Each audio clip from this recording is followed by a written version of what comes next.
जो आदरणीय प्रधानमंत्री जी ने देश को आश्वासन दिया था, उससे बढ़कर साबित किया कि भारत का सामर्थ्य और भारत की क्षमता आज सैनिक स्थिति से क्या है।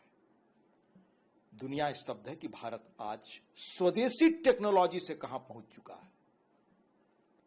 इसी तरह आप याद करें 2019 में जब कोविड आया, तब किस तरह से दवा का इजाद करके हमने दुनिया की दवा लॉबी को स्तब्ध किया था। दुनिया की दो बड़ी लॉबियां हैं जो प्रभावित करती हैं जनजीवन को, राजनीति से लेकर मीडिया सबको, दवा लॉबी, हथियार lobby.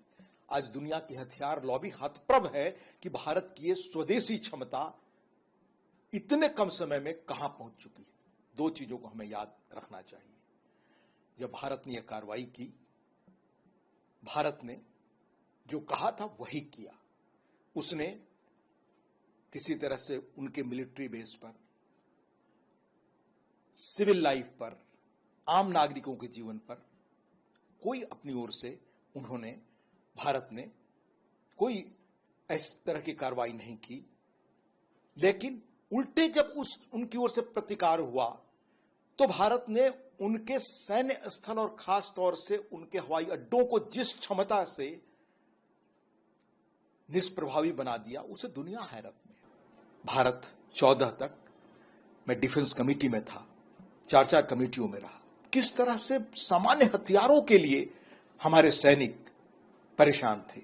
Night glasses, bullet proof jacket, हथियार। 1980 के बाद कोई बड़ा हथियार नहीं खरीदा गया। राइफल की कमी, नेवी के पास अलग समस्या, आपके एयरफोर्स के पास 42 स्क्वाड्रन होने चाहिए थे, वो घटकर कैसे कम हो रहे थे, इस पर उस वक्त के लोगों ने चिंता जाहिर की थी। वही भारत है 14 के बाद जो न सिर्फ आर्थिक रूप से अपने सामर्थ्य से दुनिया को हतप्रभ कर रहा है, बल्कि सामरिक रूप से भी अपने अन्य विकासों से भी दुनिया को हतप्रभ कर रहा है। भारत ने जो कहा था वो किया।